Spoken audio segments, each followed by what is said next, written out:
First, I'd like to thank Salpi and everybody at the Armenian Institute for inviting me to do this. We have had these wonderful talks. I direct the Korean Studies Institute here at USC. And Salpi and I have talked, we've shared ideas about turning a rooftop into a garden where we can hold parties and stuff like that. And when she was talking about Armenian identity and what we're going to do, I started chatting about how I grew up as a Korean. And I don't have anything nearly as profound as Manuel's talk about larger themes in LA or changing identity. But I am going to make one point to you today. So I'm going to tell you a story about myself, which is the most interesting. But the question is this, and the point I'm going to make is this, about the social construction of identity. And what I mean is, we tend to think there's sort of two sides. If anybody here has had a class in identity, like, I don't know, women's studies or blah, blah, Armenian studies, they always talk about how identity is socially constructed. But we all believe that it's actually biologically given, depending on where you're born and who your mom and dad are. And so I'm going to talk about what I mean, because it is clearly socially constructed. And what I'm going to do is tell you a couple things about mine, because I don't have any identity crisis at all. I don't have any doubt who I am. I view myself as Korean American, and I've always viewed myself as Korean American. And my entire life, no one has ever questioned that. Up until after living from California, my folks met at Cal in the 1950s. I moved on the East Coast. I moved back to Los Angeles about 6 years ago.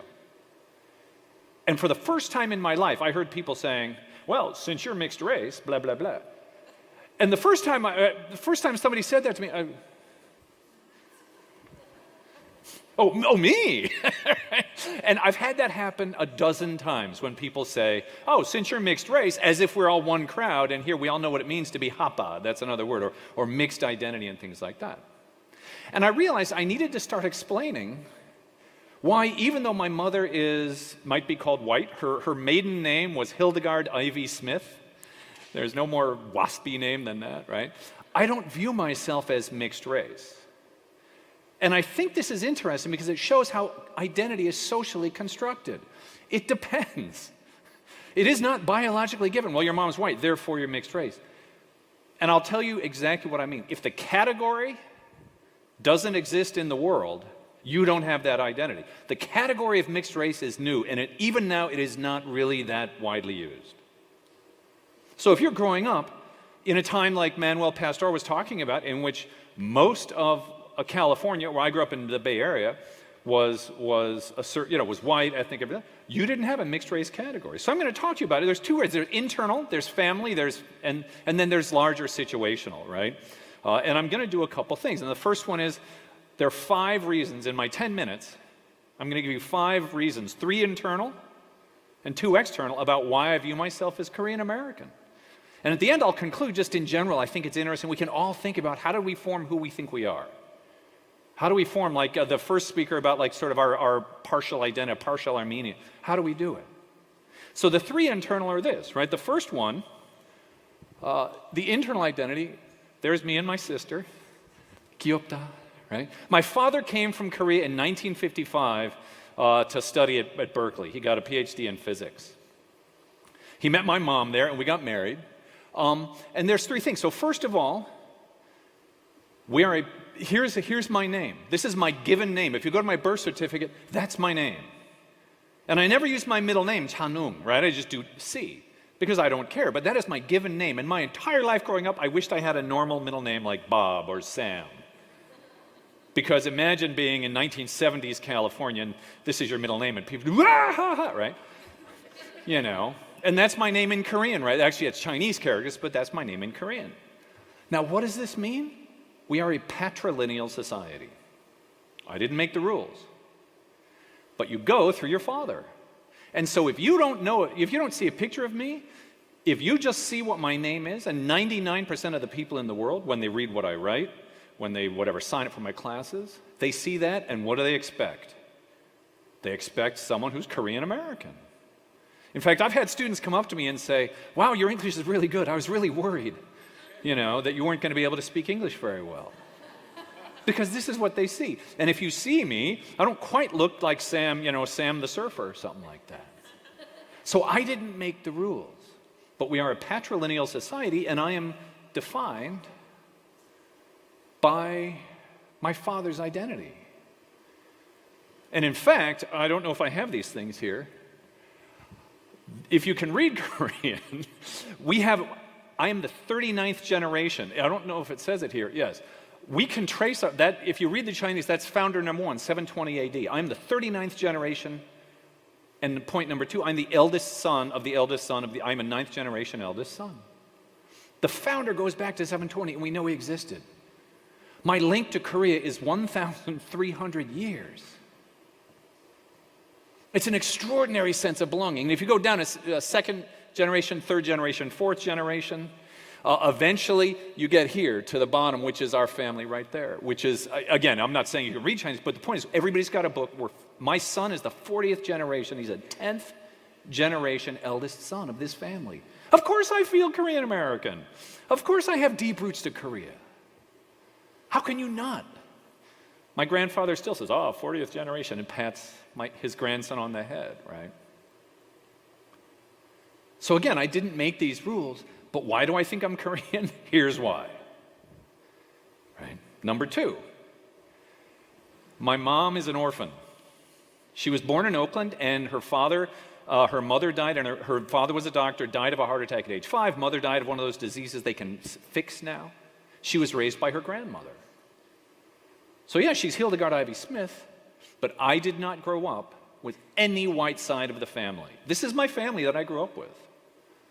Everybody's Korean, except my mom. And my mom married into the Korean family knowing what she was getting because she wanted large families. She grew up without anyone except Granny. She wanted those large, warm Korean families and Asian families. So this is, my grandparents lived with us until I was about 8. This is on their 60th birthday for my grandfather. It's a big celebration, right? Now, I'm going to show you a picture this is like 1973 or something like that, right? There's me, there's my sister, there's my dad and my mom over there, right? You have to look to figure out which one is not the Korean one, don't you? Right?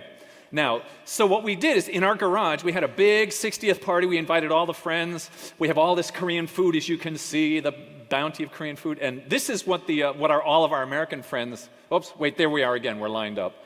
There's my mom on the right? This is their view of the Korean food. They're all like, what is that stuff, right? It's hilarious. Like you look at this picture and like my sister's diving in and all the American people are like wondering, what is this Korean food? I mean, this is from the 1970s. Nobody knew what kimchi was back then, right? So if you grow up with a Korean family, a Korean immigrant family, where there is no white side of the family, there is no Uncle Tommy. We didn't go every Thanksgiving to, grow up with a bunch of white cousins who did American things. We only did Korean things. And I'm the eldest son of a family that goes back generations to a country, right? So internally, there's a whole lot. And what I mean by this is not that everyone's like me. It's socially constructed. Different people with different parents and different situations would have a different identity. But if you ask why I view myself as Korean American, there you go. Right? That was not in question. Right? I can tell you a lot of stories about being called Chink and Jap as well, because nobody even knew Korea. So when people wanted to make fun of me, they would call me, slurs about Chinese and Japanese, right? Here we are again at some birthday, right? But then there's an external element as well. It's not just what your family is. And this is going to what Manuel was talking about earlier. I grew up in California at a time when today it's really easy to forget how quickly California has changed. And I think Manuel did a great job of showing that. The California I grew up in 1970, I'm too old to actually have a hybrid identity. I'm too old to have frankly, an identity crisis. Right? I grew up in a time when if you go back to 1970, Asians were like 0% of the population. Hispanic was what, 12%? This is, I don't want to give away how old I am, but I was in elementary school in the 70s, right? So you grew up, everybody's white. There's a tiny smattering of Asians, and they were all third or fourth generation Japanese or Chinese, who'd come over literally to do the railroads. There are only 2 Korean families in the entire town. again. So everybody's white. So of course, you grow up in a context in which there isn't hybrid identity, there isn't mixed race, there isn't even a category for Korean. Like I said, I mean, all the insults were always about Chinese or Japanese or something like that, right? So the identity that I have was formed at a particular time in a particular place. And what's amazing about this chart is not only how much it's, how white it was at the time. And all of you would probably, at that time, as I look out, all of you would probably count in the white category, although it's so interesting. Armenian is, it's like, is it central, blah, blah, blah. When we first moved, we live in Los Feliz, so all of my neighbors are Armenian. Everybody's, the people next door, 95, they speak Turkish all the time, right? Because that's they were born in 1915 or something like that, right? And at first, my wife and I had no idea.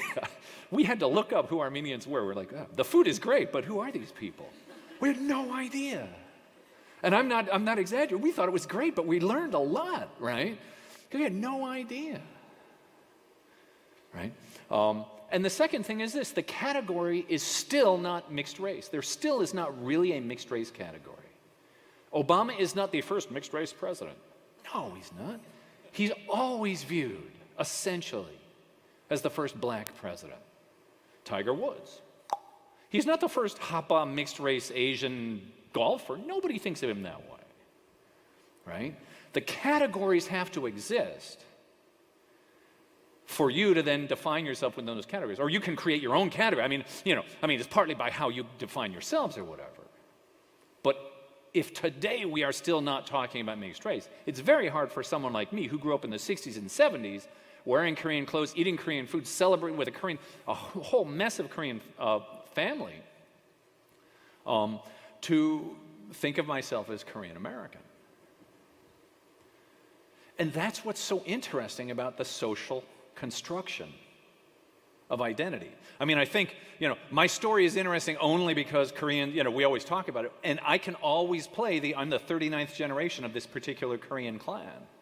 And I have immediate entree into all of Korea because oh, okay, come right this way, And I totally understand if your father is not Korean, but your mother is Korean and she marries someone, who's not Korean, you have a totally different identity. I get it. But the point I want to leave you with as I finish up is not only how awesome my family is. Oh, that's the main point. No. But the point I want to leave you with is how much who we are and who we think about ourselves is really socially, it is you, and you're going to feel differently about you because of where you might have grown up, even in a different town in California, and had different experiences. So your attention to what it means, how you perform identity, what you don't even question as identity, the categories as we change, as California changes, we're getting more and more of these different hybrid identities. I think it's awesome. But the point is, it's not biologically given. It's very hard, I think. We all get it intellectually. Yeah, sure, of course, it's all constructed. It's all imagined. And yet, when we're really talking to people, we think it's all biological. Well, your dad was born in this part of the world and your mom was born in that part of the world. Therefore, you think of no. Right? And so one of the reasons Salpi and I have so much fun talking about identity is because clearly Armenians are going through very similar issues that Koreans are. We're extremely diaspora. Koreans are everywhere, right? Like LA has home to more Korean, the largest concentration of Koreans outside of Korea live here in LA. And they are doing the taco truck. And rapidly, the thing about most immigrant populations in general is it's not cool to be in K-Town. Success is getting out of K-Town and changing, right? Which makes me feel sad because when I first moved here, you had to speak Korean to go to most K-Town places. Now you don't even have to speak Korean. What is happening? No, right? It's changing, and it is awesome to watch, but it also should be empowering to all of us that it is. There is nothing that is biologically given, and the choices and the decisions. It's like Manuel said in a way. The choices, decisions, identities we choose today are our own to make. And so I will stop there, and thank you very much for listening to me.